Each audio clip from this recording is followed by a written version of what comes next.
Hello everyone and welcome back to my dream world. So today I've decided to do a slightly different type of video that I've been wanting to do for a while now, and that is a fight analysis. So Ninjago is known for a lot of action scenes and has produced some really great fight scenes throughout its time. In newer seasons, the animation has gotten really good, which has made for some visually fantastic fight scenes, and I've enjoyed them so much. But there's one fight scene that I rewatched over and over again as a kid and continue to be hyper fixated on. And that, if you didn't see the thumbnail, is Kai versus Ash.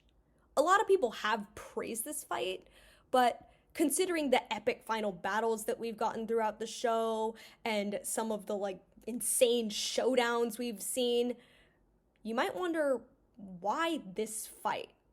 The animation isn't anything special, there aren't crazy power-ups, and while Kai is a fan favorite, Ash does not have a strong impact on this series at all. I mean, my man doesn't have any lines.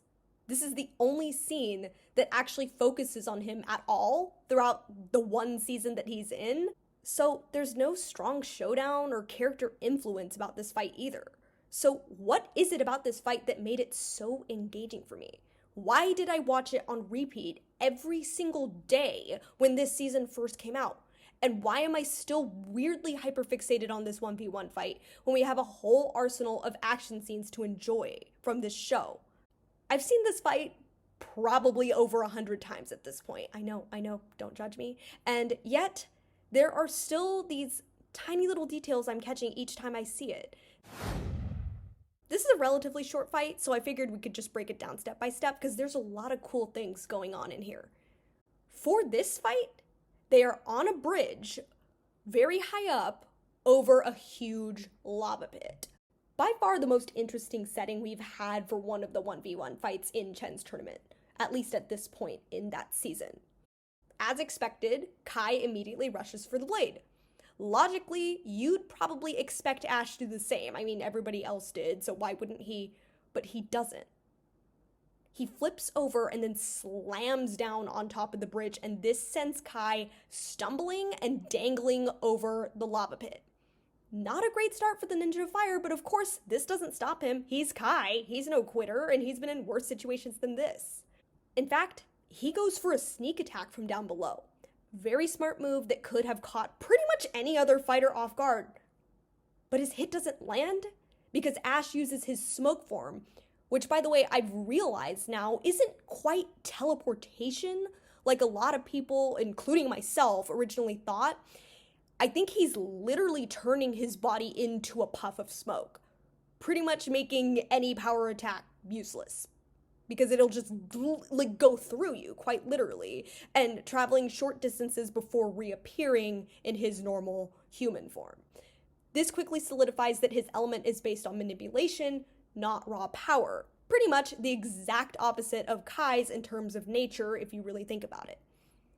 It seems like this exchange right here that they have kind of disorients Kai, because as Ash switches in and out of his smoke form, he kind of, and this is a really quick moment, he manages to get behind Kai and trip him. It's a very small moment, and it's a quick little stumble that just kind of catches him off guard, but this seems to be Ash's main strategy. He does this more than once throughout this fight. And then holy cannoli, Kai gets punched so hard that the bridge boards he lands on break, and he goes falling through once again. He's in a pretty bad position at this point because while Ash's powers aren't very strong at all, one little disorienting hit and Kai risks falling into the lava pit once again. He quickly steps it up by breaking out the spinjitzu, and the first time I saw this as a kid, I was like, game changer, easy. But even without his powers, Ash is kind of able to do a series of flips to dodge this attack. And then comes my favorite part of this whole entire fight, because I didn't notice it until very recently. Because when you first watch this, you're kind of like, whoa, what the heck just happened? Did Kai jump through him? Did they swing at each other and miss? You can't, it's not exactly clear what happens, but if you slow it down, you can see that when Ash went into his smoke form, he almost immediately reappears and then literally back kicks Kai from behind him, and this causes Kai to go flying and land headfirst onto the bridge and break off another piece of it.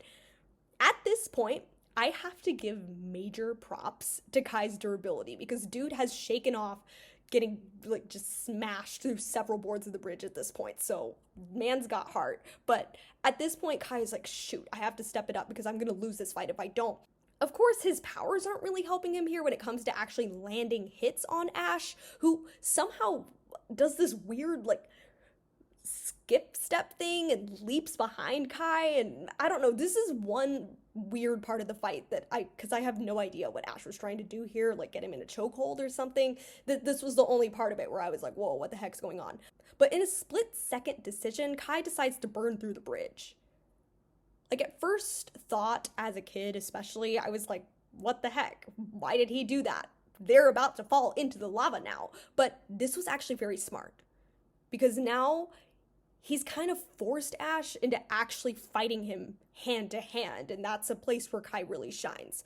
Since the ground that they're now standing on isn't really ground, it's like a few platforms, and it's much more spread out in different spots, Ash isn't really able to dance around Kai going in and out of his smoke form anymore, at least not in close quarters. And he can't really do his signature, I don't know what we want to call this move, like sneak back kick, trip kick, I don't know, but let me know in the comments if you have any ideas. Point is, we don't really know how long Ash can hold his smoke form, but if we compare it to Cinder's from Dragon's Rising, who is more powerful but less precise in the way that he fights, they both go in and out of it very quickly. Cinder kind of just uses it in a wider range with more coverage as he does it, which makes it more difficult to track him. But that doesn't mean he's necessarily using it for longer.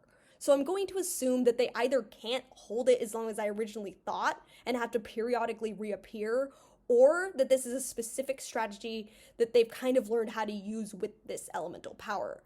But if Ash tries this type of move, he also risks falling into the lava himself or being unable to reappear on steady ground in time to get the upper hand. At this point, they're now at a dead stalemate. Ash is blocking Kai's hits until he gets kicked in the face with a really, really powerful kick. I mean, that seriously looked painful. If you slow it down, you can actually see his face go, ah! But they knock each other down at the same time, go at each other again. I mean, if this wasn't a kid's show and they were allowed to yeet each other into the lava pit, they still can't risk doing that without getting dragged down along with their opponent. So Ash kind of says, screw it, I'm going for the Jade Blade.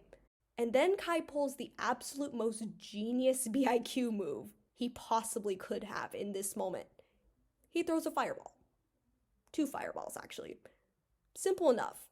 Of course, as expected, Ash goes into his smoke form. Lol, nice try. But this allows Kai to literally jump through him, through his smoke form, which is in fact jumping through him. Something just flew in me! And snag the blade before he reappears. W for our BIQ king, Kai. I mean, of course we knew that Kai was gonna win this fight. It would be crazy if he was the first ninja out of the tournament. And yet, why is this still so engaging and satisfying for me? This brings me to my next point. Even though it's not explicitly being shouted during these little fight sequences, what's established right now is that the ninja know about Chen's sinister plan to yoink everybody's powers, and thus they know that if they lose, they'll be at a major disadvantage throughout the tournament, and they won't really be able to find Zayn as easily if one of them gets knocked out. So while we know that Kai is going to end up winning this fight because ain't no way they'd kick out the fan favorite this early, there are points in this fight where things are not looking so great for Kai. So even though we know he's going to find this way out of it, it keeps everything very engaging, especially with this scene being cut in and out of due to the other fights in the episode. And with everything going on in this season, you can kind of tell in the background that the ninja are feeling the tension as they're watching this fight, and in turn, the audience does too. So even though we pretty much know the outcome of this fight, it's still very, very engaging to watch. But my main reason for liking this fight is something that I've mentioned before, BIQ, Battle IQ, for those of you who aren't into like stats and fighting edits and stuff like that. My favorite part about this fight is that they didn't really need to give it anything super special to make it a great fight scene. Like I said, fight itself, not super insane in terms of visuals. Good choreography, but no power-ups, no mystical weapons, no awaited showdowns between characters that we've been anticipating a showdown with all season. Just a straight 1v1 with Kai's opponent being some random guy that's really not all that relevant before this point. Side note, I actually love all of the season 4 Elemental Masters, including Ash, because I was obsessed with this season as a kid, but I'm speaking in the fandom as a whole. Nobody really thinks about them that much. The thing about this fight that really catches my attention is how both of them use the environment and their battle strategy throughout the entire showdown. The first thing that happens is that Ash messes up Kai's footing, not with his powers, but by destabilizing the bridge itself with a simple flip and hard landing. The Jade Blade landed in a very inconvenient place for Kai, not to mention he was dangling from the bridge in the first few seconds of the fight. To the next point, we quickly find out that Ash's powers themselves, they're not very strong. Kai easily shakes off any casual attacks that are thrown at him. He literally just goes, meh. So we think now that these two are face to face in this moment, Kai can overpower him pretty easily, right? Well, he didn't, because he couldn't land a single hit. And it takes a while from him to actually land a direct blow, which I believe, if we watch it in slow motion, is when they're actually off of the bridge and on the ground. That's when he lands that really, really strong kick, which I think is his first direct blow in this fight. But from what we know about these two, on paper, especially when it first starts, this match easily should have gone to Kai if it had been all about power. I'm pretty sure people consider Kai one of the strongest ninja at this point in the series. If you watch some of those like fight edits, pretty much every category would probably go to Kai. That's another video, but we're speaking from the show's perspective at this point. So why was it so close? It's because Ash knows how to use his powers in a way that makes him a very effective fighter, even if he doesn't have the raw power or versatility on his side at all. And that's why I feel like it was such an engaging fight. It wasn't about power, it was about strategy and using the surroundings that they were given to get the prize, in this case, the Jade Blade. Kai was losing until about halfway through this fight. Yes, he was. No tea, no shade before anyone comes swinging at my head. I can even insert a hit counter if you want.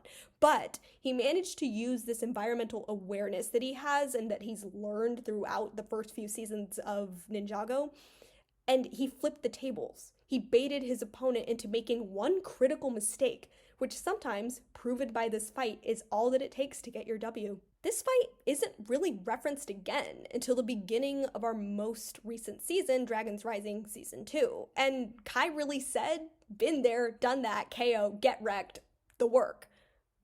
Honestly, I love that because it showed that Kai was really able to learn from the fights he's been in before. And now, of course, it's been several years in universe, and he's a much more tactical and capable fighter than he was in Season 4. But funnily enough, I still always find myself going back to Kai versus Ash. It was great to see Kai deck Cinder not once, but twice.